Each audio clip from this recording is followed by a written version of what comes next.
Hello friends, चलिए आज की क्लास शुरू करते हैं। आज हम वन के बारे में करंट देखेंगे। ठीक है, बहुत सारे स्टूडेंट्स क्या है कंफ्यूज हो रहे हैं ISFR पे कि संरक्षित क्षेत्र नेटवर्क है, जो एरिया है वो सर्वाधिक कहाँ पे है, आरक्षित क्षेत्र का एरिया कहाँ है सर्वाधिक, अवर्गीकृत वन का एरिया कहाँ है। तो इसलिए मैंने एक पूरी रिपोर्ट आपकी जो ISFR रिपोर्ट है ओरिजिनल मिनिस्ट्री ऑफ एनवायरनमेंट की वेबसाइट से निकाली है। ठीक है, वही सेम चीज़ मैं आपको देने जा रहा हूँ, उससे डेटा दूंगा तो जिससे सारी चीज़ें आपकी क्लियर हो जाएंगी क्या है। तो सबसे पहले ये देख लेते हैं कि ये देखो पूरी लिस्ट है। यहाँ पे राज्यों के नाम है, सारे राज्य हैं प्लस यूटीज है यहाँ पे। यहाँ टोटल भौगोलिक क्षेत्र है उनका, फिर आरक्षित वन कितने क्षेत्रफल पे है, फिर संरक्षित वन, फिर अवर्गीकृत वन और फिर कुल वन क्षेत्र। आरक्षित वन क्षेत्र है ये, आरक्षित नहीं, ये अभिलिखित मतलब रिकॉर्ड्स में कितना है वन क्षेत्र, बताएंगे रिकॉर्ड्स का क्या मतलब होता है। और ये सारा एरिया क्या है, स्क्वायर किलोमीटर में है। तो शुरू करते हैं। सबसे पहली चीज ये बात हो रही है आपकी कि पहला क्वेश्चन यही बनता है कि आरक्षित वन क्षेत्र के अंतर्गत सर्वाधिक वन क्षेत्र कहाँ है, किस राज्य में है। तो ये देखो लिस्ट में आपका आरक्षित वन क्षेत्र के अंतर्गत सर्वाधिक वन क्षेत्र है आपका पहले नंबर पे है MP 61,886 स्क्वायर किलोमीटर। दूसरे पे है महाराष्ट्र। आरक्षित वन की बात हो रही है, ये कितना है 50,865 स्क्वायर किलोमीटर। और थर्ड नंबर पे कौन सा है आपका, ओडिशा, ये इंपॉर्टेंट है 36,049 स्क्वायर किलोमीटर। ये तीनों आप लिख लेना अपने कॉपी में नोट में, और फोर्थ पे आंध्र प्रदेश आ जाएगा। फिर दूसरा आता है संरक्षित वन के अंतर्गत सर्वाधिक क्षेत्रफल कहाँ है, तो ये भी MP में है, पहले नंबर पे MP 31,098 स्क्वायर किलोमीटर। दूसरे नंबर पे ये आपका चौंकाने वाला हिमाचल प्रदेश, किसी ने नहीं सोचा होगा, वो है यहाँ पे 28,887 स्क्वायर किलोमीटर। ठीक है, तो ये इंपॉर्टेंट था। और तीसरे पे ये आ जाएगा आपका नागालैंड, कितना 25,133। तो ये तीनों सबके फर्स्ट सेकंड थर्ड लिखना बहुत जरूरी है। फिर आ जाता है अवर्गीकृत श्रेणी में, बहुत सारा वन क्षेत्र है, वो कितना है वो देख लो आप, अवर्गीकृत वाला। तो अवर्गीकृत वन क्षेत्र में सबसे पहले नंबर पे कौन सा है, अगर इसमें देखोगे तो अरुणाचल प्रदेश का है कितना 27,312। इसके बाद और आगे चलोगे बड़ा देखोगे सर्वाधिक, तो अवर्गीकृत में सर्वाधिक आपका अरुणाचल प्रदेश का ये 27,312 स्क्वायर किलोमीटर। दूसरे नंबर पे आप देखना चाहोगे तो दूसरे नंबर पे सर्वाधिक है ये आपका मणिपुर का।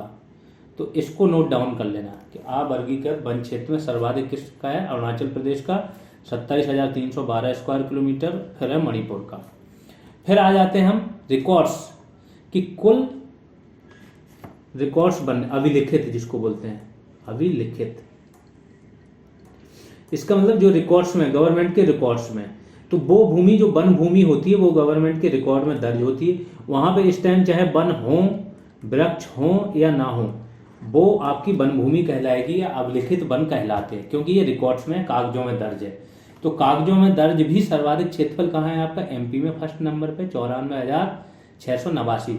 और दूसरे नंबर पे ये भी चौंकाने वाला उड़ीसा है 61,204। तो ये दोनों चीजें, चारों चीजें टोटल, सबसे पहले चीज आरक्षित वन, संरक्षित वन, अवर्गीकृत वन, फिर आपका रिकॉर्ड्स वाला अभिलिखित वन। फिर आप आ जाते हैं पांचवें नंबर की चीज है आपका प्रतिशत की, भौगोलिक क्षेत्रफल का कितने प्रतिशत है जो आपका क्या है वन क्षेत्र पे आता है। तो ये आपका आ गया है सर्वाधिक किसमें है, अंडमान निकोबार द्वीप समूह में, कितना 86.93। तो ये भी सर्वाधिक आपको पता होना चाहिए। दूसरे नंबर पे जाओ अगर, तो ये देखते हैं कौन सा है दूसरे नंबर पे, 78 मणिपुर में आ जाएगा, और भी होंगे इससे ज़्यादा। तो 82 है आपका सिक्किम में। तो इस प्रकार से इस लिस्ट में आप सारी चीज़ें चेक कर सकते हो कि कहाँ पे क्या है, समझे। ये भौगोलिक क्षेत्र का कितने प्रतिशत वन है रिकॉर्ड्स में, रिकॉर्ड्स की बात हो रही है पूरी।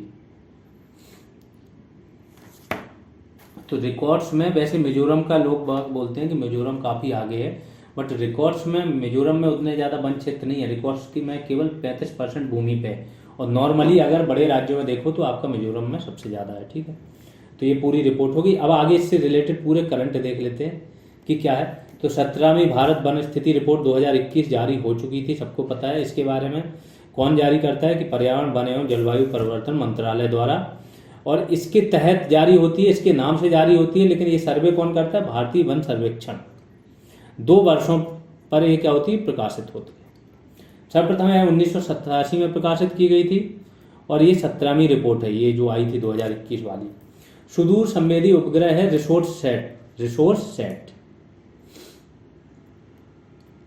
सैटेलाइट होता है। पहले कार्टोसैट वगैरह ये चीज करते थे, अब रिसोर्स सेट आ गए हैं, क्योंकि रिसोर्स का पता लगाते हैं। ठीक है, रिमोट सेंसिंग जो होते हैं उपग्रह होते हैं, ये रिमोट सेंसिंग सैटेलाइट का जो केंद्र है हैदराबाद में है, इंडिया का इसरो का केंद्र।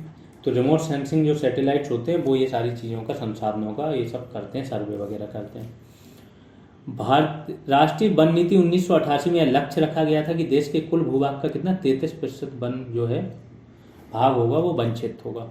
भारत में वनावरण देख लेते हैं। 2021 के अनुसार भारत का वनावरण कितना है? 7,13,789 स्क्वायर किलोमीटर। भौगोलिक क्षेत्रफल का कितना है? वन क्षेत्र हो रहा है, वनावरण की बात हो रही है 21.71। तो यहाँ से लगा सकते हो 2 वन और 7 के बाद वन। ठीक है, 2019 की रिपोर्ट की तुलना में कितने में वृद्धि हुई? वनावरण में 1540 स्क्वायर किलोमीटर में, जो कि पिछली रिपोर्ट से 0.22% अधिक है। अब आ जाते हैं वृक्षावरण में। तो इस रिपोर्ट के अनुसार भारत में कुल वृक्षावरण कितना है? 95,748 स्क्वायर किलोमीटर, और भौगोलिक क्षेत्रफल का वृक्षावरण कितना है? टोटल 2.91%। 2019 की रिपोर्ट की तुलना में वृक्षावरण में कितना? 721 वर्ग किलोमीटर की वृद्धि हुई है, जो 0.76। ये सारे पॉइंट याद रखना, यहाँ से क्वेश्चन बनेंगे, 2 से 3 क्वेश्चन आपकी ISFR से बनेंगे, तो इसको बहुत ध्यान से पढ़ लेना। जिन लोगों ने ऐप डाउनलोड नहीं किया उनको मैं बोलूँगा GS रिवॉल्यूशन सर्च कीजिए आप प्ले स्टोर पे, वहाँ पे आपको ऐप मिल जाएगा GS रिवॉल्यूशन का, ऐप डाउनलोड कर सकते हो। वहाँ सारी PDF मिल जाएंगी, टेस्ट सीरीज मिल जाएंगी, कल एक फुल टेस्ट लिया था वो भी मिल जाएगा, और लिंक भी इस वीडियो के डिस्क्रिप्शन में ऐप की मिल जाएगी आपको। फिर आते हैं भारत में वन एवं वृक्षावरण के संपूर्ण आंकड़े। तो वनावरण कितना है? 7,13,789 स्क्वायर किलोमीटर, प्रतिशत है 2171। वृद्धि कितनी है? 1540 स्क्वायर किलोमीटर। वृक्षावरण कितना है? 95,748 किलोमीटर स्क्वायर, 2.91% इसकी टोटल प्रतिशत है भौगोलिक क्षेत्र का, और 721 किलोमीटर स्क्वायर वृद्धि हुई है। कुल कितना है?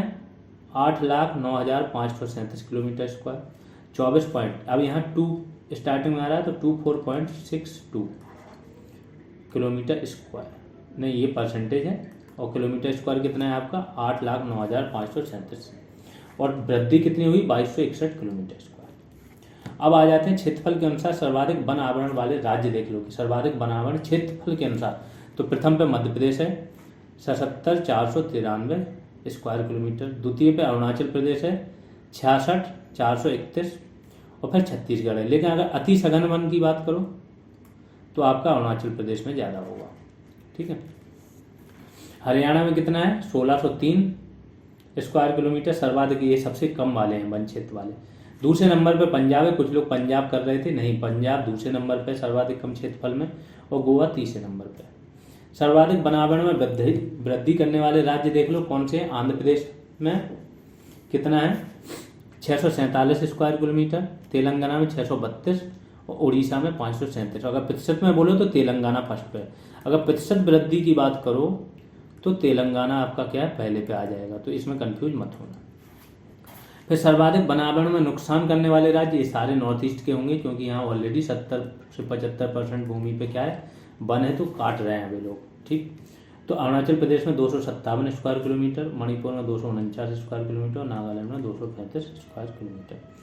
सर्वाधिक वनावरण प्रतिशत वाले राज्य मिजोरम में 84.53, अरुणाचल प्रदेश में 79.33, और मेघालय में 76%। लक्षद्वीप में कितना है? जबकि देखो रिकॉर्ड्स में कम है वन क्षेत्र, और ऐसे नॉर्मली ज़्यादा है, तो लक्षद्वीप में कितना है? 90.33%। अंडमान निकोबार में 81.75%।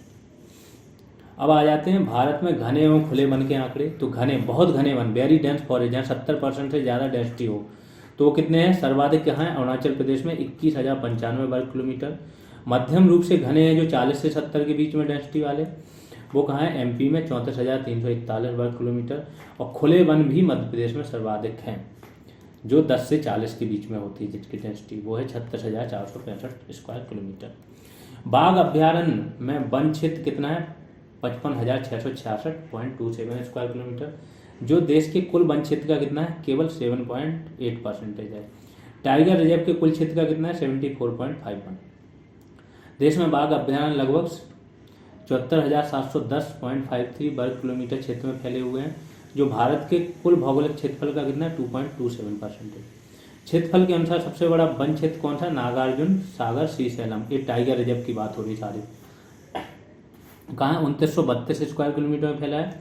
नागार्जुन सागर श्रीशैलम है, अगर इसको थोड़ा सा ध्यान देंगे, कृष्णा नदी के किनारे है। कृष्णा नदी यहाँ आसपास से गुजरती है, ठीक है। प्रतिशत के अनुसार सबसे बड़ा वन क्षेत्र कौन सा है प्रतिशत में, तो पक्के है। अरुणाचल प्रदेश का पक्के टाइगर रिजर्व जो है, यहाँ वन क्षेत्र सर्वाधिक प्रतिशत कितना है, 96.83। रिपोर्ट के अनुसार देश के जंगल में कुल कार्बन स्टॉक कितना है, 7204 मिलियन टन होने का अनुमान है। 2009 के अंतिम आकलन की तुलना में देश के कार्बन स्टॉक में कितना, 79.4 मिलियन टन की वृद्धि हुई है।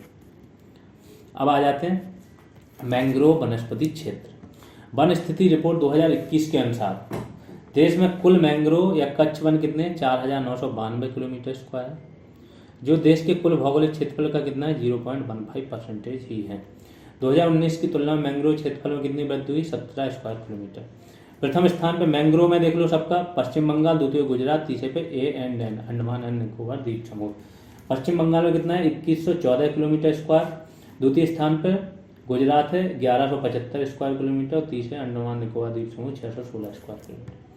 सर्वाधिक मैंग्रोव वृद्धि वाले राज्य कौन कौन से हैं, तो उड़ीसा में 8 स्क्वायर किलोमीटर की वृद्धि की इन्होंने।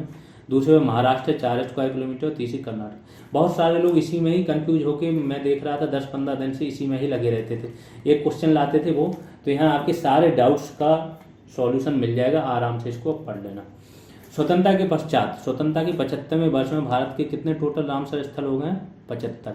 ये मैं पहले भी बता चुका कि यूपी में 10 हैं, TN में आपके कितने हो गए, 14, सर्वाधिक तमिलनाडु में। आर्द्रभूमि संरक्षण हेतु 2 फरवरी 1971 को ईरान के रामसर में एक सम्मेलन हुआ था, इसलिए 2 फरवरी को क्या आपका वेटलैंड दिवस मनाया जाता है। इसके समझौते 1975 से प्रभावी हुए, भारत इसमें 1982 से शामिल हुआ। विश्व में 2400 से अधिक रामसर स्थल हैं। अक्टूबर 2022 तक भारत में अंतर्राष्ट्रीय महत्व की आर्द्रभूमियों की संख्या कितनी, 75 हो गई थी। 75वां रामसर स्थल के रूप में कौन सा, सालबुग, ये इंपॉर्टेंट है, आर्द्रभूमि जम्मू कश्मीर को शामिल किया गया था। वर्ष 2022 में रामसर अभिसमय में शामिल भारत की आर्द्रभूमियां देख लो, खिजड़िया, ये सब की जरूरत नहीं है, यूपी की देख सकते हो, बखिरा संत कबीर नगर में है। इसके बाद और कौन सी है यूपी की शामिल हुई है, और सबसे लेटेस्ट मैंने बता ही दिया कि ये सालबुग आर्द्रभूमि। इस टाइम पे देखो तमिलनाडु की एक साथ हुई थी बहुत सारी शामिल, इसलिए तमिलनाडु पहुंच गया बहुत आगे। ये तमिलनाडु देखो ये सारी शामिल हुए, 1 2 3 4 5 6 7 8 9 10 11 12 13, एक साथ 13 शामिल हुई हैं आपकी 2022 में, वो भी जुलाई और अगस्त में से। तो ये तो पहुंच ही जाएगा टॉप पे।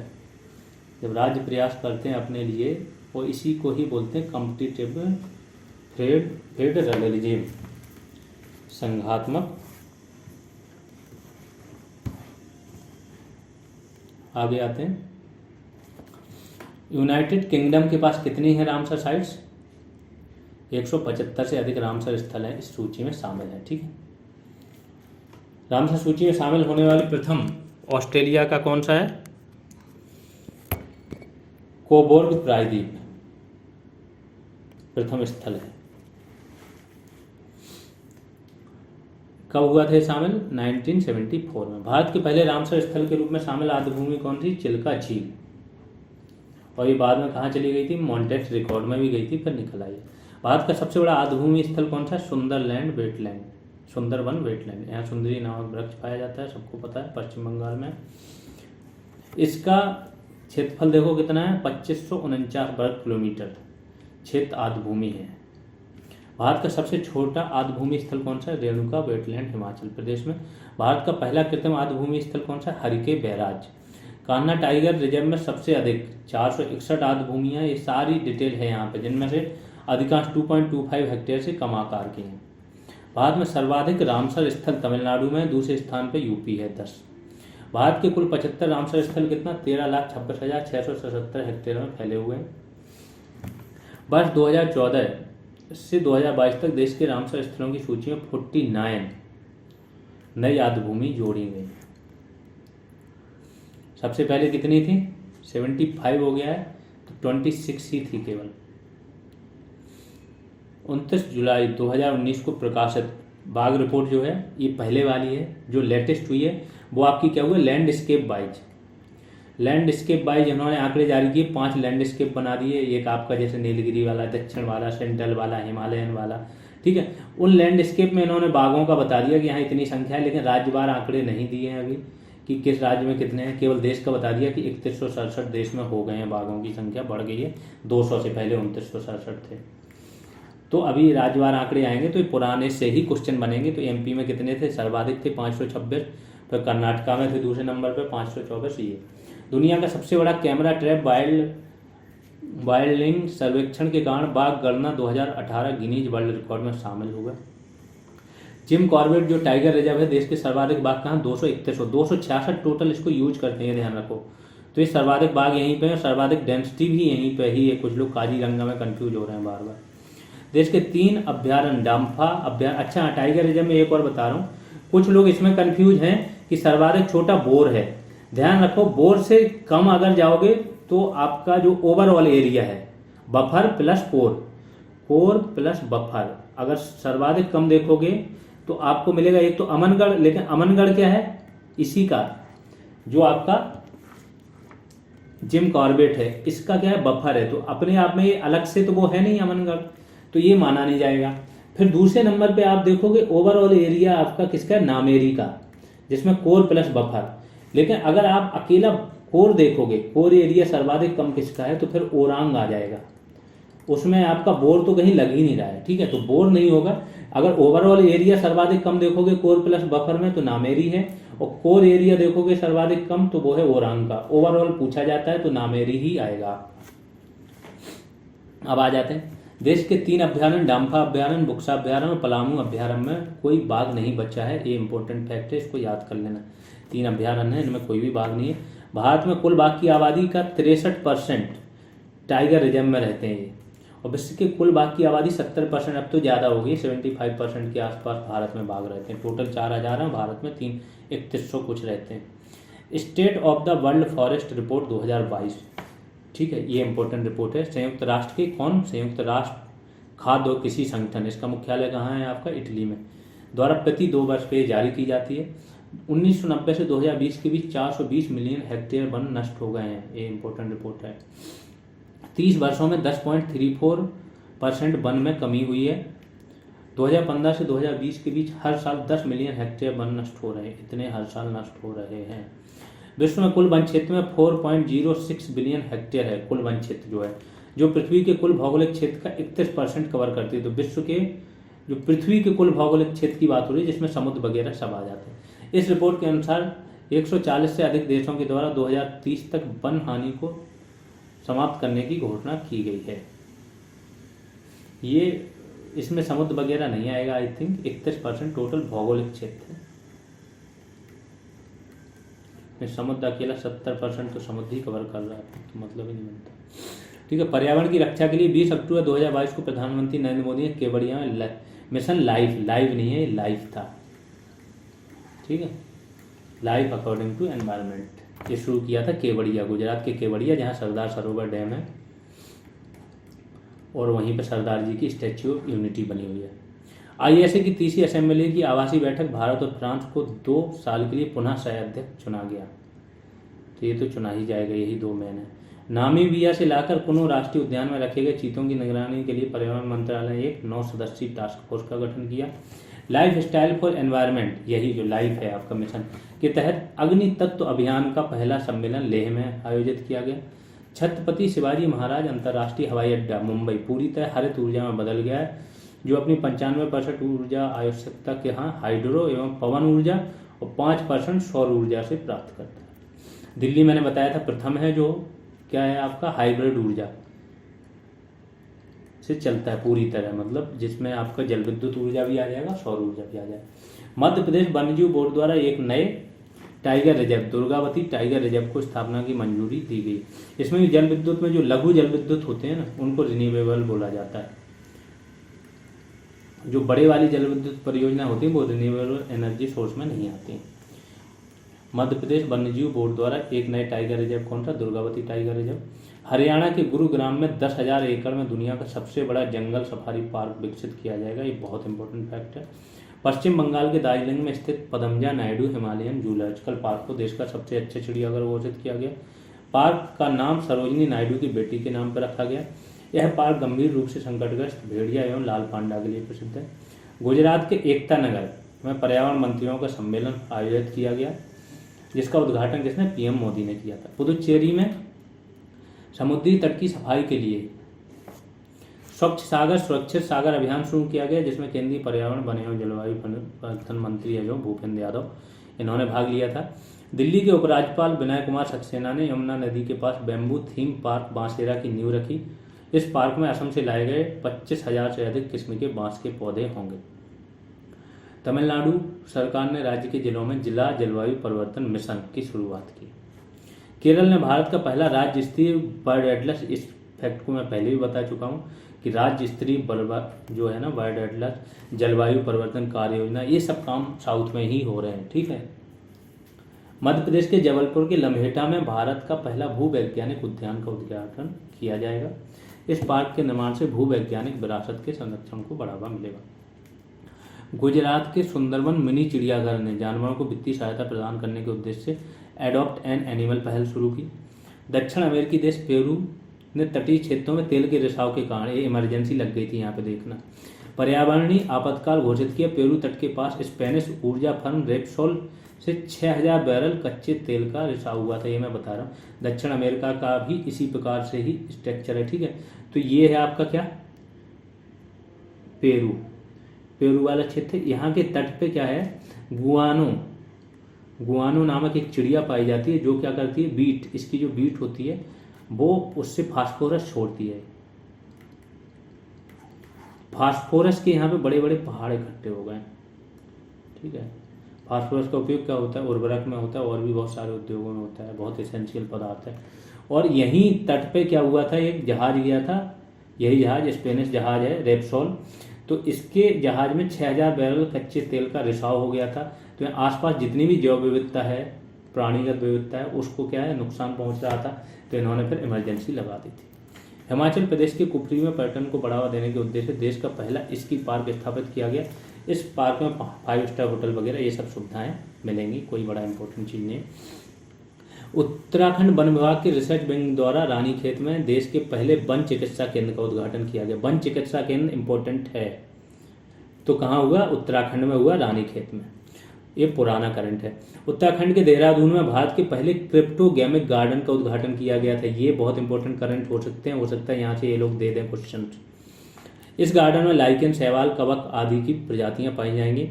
केंद्र शासित प्रदेश लद्दाख ने 2025 तक क्या ऑर्गेनिक बनने के लिए सिक्किम के साथ एक समझौता किया, क्योंकि सिक्किम पहला ऐसा राज्य है जो 100% ऑर्गेनिक बन चुका है। हिमाचल प्रदेश के काजा में दुनिया के सबसे ऊंचाई पर स्थित इलेक्ट्रिक वाहन चार्जिंग स्टेशन का निर्माण किया गया, जिसका स्थान क्या है? Go eco. Zoological survey of India ने क्या अरुणाचल प्रदेश में पाई गई बंदर की एक नई प्रजाति का नाम क्या? सैला मैकाक रखा। सैला दर्रा है यहीं पे। दिसंबर 2021 में तमिलनाडु के काजू वैली वेटलैंड को राज्य का, ये मैं बता चुका हूँ पहले वाली एक जो करंट की क्लास हुई थी उसमें, कि काजू वैली जो अभ्यारण्य है वो यहाँ का क्या 16वां पक्षी अभ्यारण्य होगा। सौभाग्य योजना, सहज बिजली हर घर योजना इसका फुल फॉर्म होता है, के तहत घरों में सौर ऊर्जा आधारित विद्युतीकरण के मामले में राजस्थान प्रथम पर है। पीएम सौभाग्य जो है। दिल्ली कैबिनेट ने भारत के पहले इलेक्ट्रॉनिक वेस्ट इको पार्क, ये बहुत इंपॉर्टेंट है ये वाला फैक्ट भी, इलेक्ट्रॉनिक वेस्ट इको पार्क की क्या की इन्होंने दिल्ली कैबिनेट ने स्थापना को मंजूरी दे दी। ये शायद रोहिणी में बनेगा दिल्ली के। हरियाणा के गुरुग्राम में स्थित अरावली जैव विविधता पार्क, ये मैंने बताया था कल के करंट में भी। अन्य प्रभावित क्षेत्र आधारित संरक्षण उपाय घोषित किया गया। फिर मध्य प्रदेश में भारतीय रेलवे का पहला सौर ऊर्जा संयंत्र लॉन्च किया गया। इसकी क्षमता कितनी? 1.7 मेगावाट होगी। विश्व आर्थिक मंच या वर्ल्ड इकोनॉमिक फोरम तथा national institute of urban affairs ने सस्टेनेबल सिटीज इंडिया प्रोग्राम को शुरू किया। तो ये प्रोग्राम किसने शुरू किया? ये इंपॉर्टेंट है। भारत में पहली बार ओशियन 2022 सम्मेलन का आयोजन किया गया। इसका आयोजन कहाँ? चेन्नई में हुआ। मन्नार की खाड़ी तथा पाक की खाड़ी में जैव विविधता के संरक्षण हेतु तमिलनाडु ने नागापट्टिनम में मरीन एलीट फोर्स, तो मरीन एलीट फोर्स का गठन किसने किया, ये इंपॉर्टेंट हो सकता है। इसके तहत संकटग्रस्त प्रजातियों की क्या रक्षा की जाएगी। उड़ीसा ने मैंग्रोव प्रजातियों के लिए एक जीन बैंक, ये भी इंपॉर्टेंट है, खोलने की घोषणा की। 5वीं संयुक्त राष्ट्र पर्यावरण सभा का आयोजन कहाँ, केन्या के नैरोबी में किया गया। तो नैरोबी में ही क्या यूएनईपी का क्या है, मुख्यालय है यूएनईपी। 193 इसके सदस्य हैं। 2021 से 26 के लिए बाढ़ प्रबंधन रणनीति पर रिपोर्ट किसने प्रकाशित की, नीति आयोग ने। राष्ट्रीय समुद्री कछुआ कार्य योजना 2021-26 किसके द्वारा जारी की गई, पर्यावरण वन एवं जलवायु परिवर्तन मंत्रालय द्वारा। 2020 से 25 के लिए जो पर्यावरण मंत्रालय है, गिद्ध संरक्षण कार्य योजना को आरंभ किया इन्होंने। संयुक्त राष्ट्र महासभा द्वारा संयुक्त राष्ट्र पारितंत्र पुनर्स्थापन दशक कब किसको घोषित किया गया, 2021 से 2030 तक। 2011 से 2020 तक क्या था, जैव विविधता संरक्षण दिवस। तो जैव विविधता का जब संरक्षण हो गया तो अब क्या कर रहे हैं, पारितंत्र का पुनर्स्थापन कर रहे हैं अगले दशक तक। महाराष्ट्र सरकार ने स्वयं की वन्यजीव कार्य योजना पारित की, ऐसा करने वाला भारत का पहला राज्य बन गया है। महाराष्ट्र सरकार ने नागपुर में भारत की पहली वन्यजीव डीएनए, ये भी इंपॉर्टेंट फैक्ट हो सकता है, डीएनए परीक्षण प्रयोगशाला का उद्घाटन किया। 2021 के लिए tree city of the world के रूप में हैदराबाद और मुंबई को चुना गया, ये भी इंपॉर्टेंट है। तो इसको मैं पहले के करंट में दे चुका हूँ आपको, और डिटेल में कौन घोषित करता है क्या है। उत्तराखंड के नैनीताल जिले में भारत के सबसे बड़े सुगंधित उद्यान, जिसको बोलते हैं एरोमेटिक उद्यान। तो ये जितने भी उद्यान हैं और वन चिकित्सा संस्थान, ये अधिकतर आपको कहाँ मिल जाएंगे, उत्तराखंड में।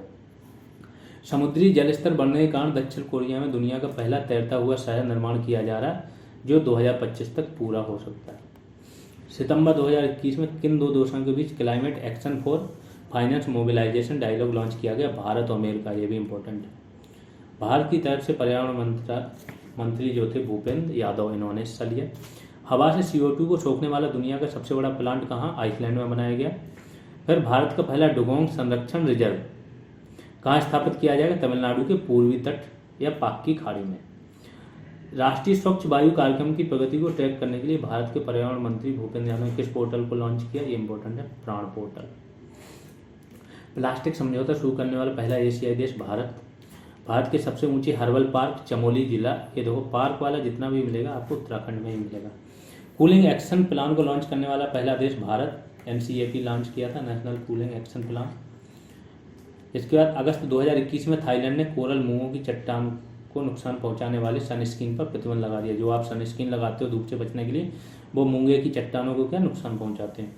राष्ट्रीय पर्यावरण संबंधी मानक प्रयोगशाला की आधारशिला PM मोदी ने कहा नई दिल्ली में रखी।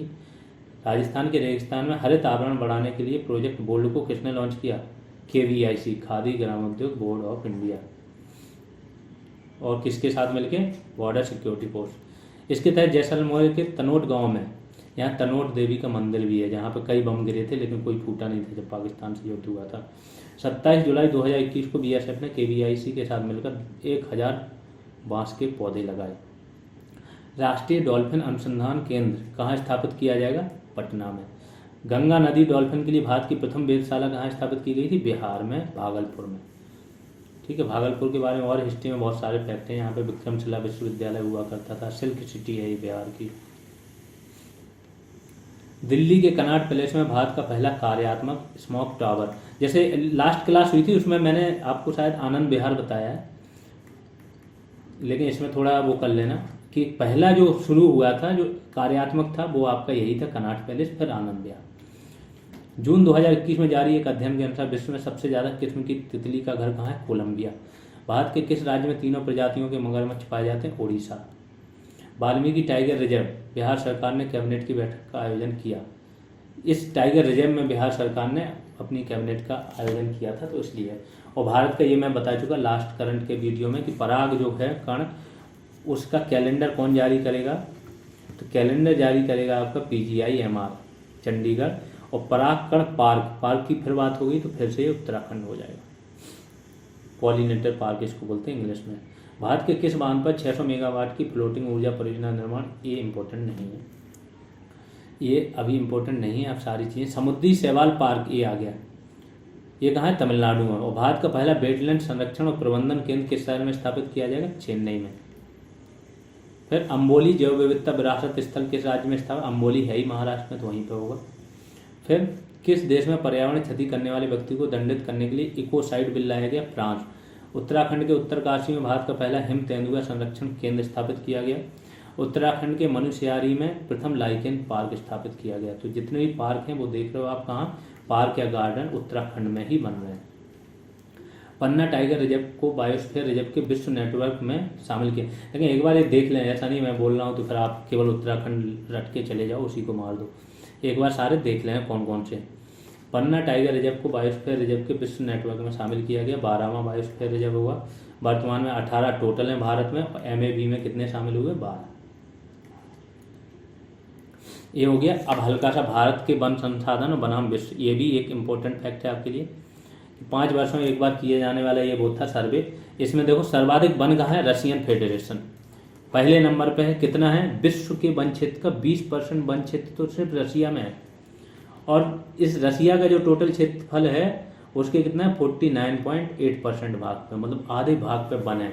ब्राज़ील का देखो 12% दुनिया के वन ब्राज़ील में है। और ब्राज़ील का अगर खुद के क्षेत्रफल पे देखो तो अप्रोक्स 60 के आसपास 59.4% क्षेत्रफल पे क्या है? वन है। फिर तीसरे नंबर पे कनाडा है। फिर चौथे, तो सर्वाधिक अगर क्षेत्रफल के रूप में देखो तो ब्राज़ील दुनिया में जो टॉप 10 देश हैं, तो जो सर्वाधिक क्षेत्रफल है टॉप 10 की बात हो रही, हो सकता है कोई साउथ अफ्रीकन कंट्रीज हो तो प्रतिशतता में वहाँ ज़्यादा वन हो, तो ये है। और भारत में कितने वन क्षेत्र के प्रतिशत हैं? 10वें नंबर पे भारत आता है। और दुनिया की सिर्फ 2% वन भारत में है, और 24.62% क्षेत्र पे क्या है? वनावरण प्लस वृक्षावरण। अब सबसे अधिक वार्षिक वन वृद्धि करने वाले शीर्ष 10 देश देख लो, ये भी डेटा आता है। तो जो वृद्धि हो रही है, ठीक है, तो 2010 के ये कब का हो रहा है? 2020 में कितनी वृद्धि हो रही? 1937 में 3 जोड़ी जोड़ लो, 3 जीरो जोड़ लो, इतने हेक्टेयर क्षेत्र में वृद्धि इन्होंने की है। और टोटल 2010 का इनका जो वन क्षेत्र था उसका 0.93 अप्रोक्स 1% वन क्षेत्र इन्होंने बढ़ा लिया। तो चीन बहुत आगे, बहुत सारी क्षेत्रों में देखो, चीन के बारे में बता दूं, वन क्षेत्र बढ़ा रहा है। सौर ऊर्जा, दुनिया में जितनी नई सौर ऊर्जा बन रही है या नई सौर ऊर्जा संयंत्र जो क्षमता स्थापित हो रही, उसका 40 से 50% तो सिर्फ चाइना बनाता है, 50% से ज़्यादा कभी कभी, ठीक है। पवन ऊर्जा सेम यहाँ पे है, 50% प्लस केवल दुनिया में जितनी नई क्षमता विकसित होती है। तो चाइना और क्षेत्रों में भी काम कर रहा है, दुनिया को देखे उसकी जो नेगेटिव इमेज है वो अलग चीज़ है। इंडिया की रिस्पेक्ट में उसकी सबसे बड़ी चीज़ है कि ज़मीन हड़पने वाली जो नीति है दूसरों के साथ, आक्रामक नीति है, कर्ज में फंसाने वाली नीति है, ये सब बहुत खराब है। बाकी वो अपने लोगों के लिए क्या कर रहा है, तो उनका देखोगे चाइना जिस हिसाब से काम कर रहा है, पावर्टी उन्होंने एकदम से रिमूव कर दी बहुत बड़े पैमाने पे। सोलर वगैरह इन सब क्षेत्रों में मैं बता ही रहा हूँ। लौह उत्पादन, इस्पात उत्पादन इंडिया में 117 मिलियन टन होने लगा, तो इंडिया दूसरे नंबर पे आ गया जापान को भी। चाइना को देखोगे 1017, ऐसे रहेगा, तो बहुत आगे हैं लोग। फिर दूसरे पे ऑस्ट्रेलिया है जहाँ पे वन क्षेत्र में 0.34% वृद्धि हुई। ऐसे करके सारे, भारत तीसरे नंबर पे है, ठीक है, 0.38% क्षेत्र में वृद्धि हुई जो 2010 का था। तो ये सारा डेटा है आपका। बाकी ये डेटा मैं दिखा ही चुका हूँ, ये आप लोग पढ़ ही चुके। ये आखिरी वीडियो था, इसके बाद अब आप लोग सिर्फ एग्ज़ाम देंगे, अच्छे से एग्ज़ाम दीजिए, एकदम विजयी हो के आना है, ठीक है। विजयी भवा, घबराहट बिल्कुल नहीं, घबराहट से कुछ नहीं मिलता, सिर्फ चीज़ें खराब होती हैं। 2 आवर्स का पेपर है, उसको 1 आवर 50 मिनट के पहले नहीं ख़त्म करना है। हर क्वेश्चन का एक एक ऑप्शन बहुत ध्यान से पढ़ना है, चाहे वो आपको पहले ही बार देख के क्यों ना आ रहा हो कि यही सही है, फिर भी चारों ऑप्शन पढ़िए, फिर टिक कीजिए, क्योंकि टाइम बहुत मिलेगा। 2 आवर्स बहुत होते हैं, जबकि ये छोटा सा पेपर एक ही सब्जेक्ट का है और 100 क्वेश्चन हैं, तो 2 आवर्स में आप 2 बार कर सकते हो। तो घबरा के नहीं करना है, आराम से सॉल्व करके आइए। जो आपका नॉलेज है उस पर भरोसा रखना, आराम से सिलेक्शन होगा सभी लोग। तो अभी के लिए इतना ही, धन्यवाद।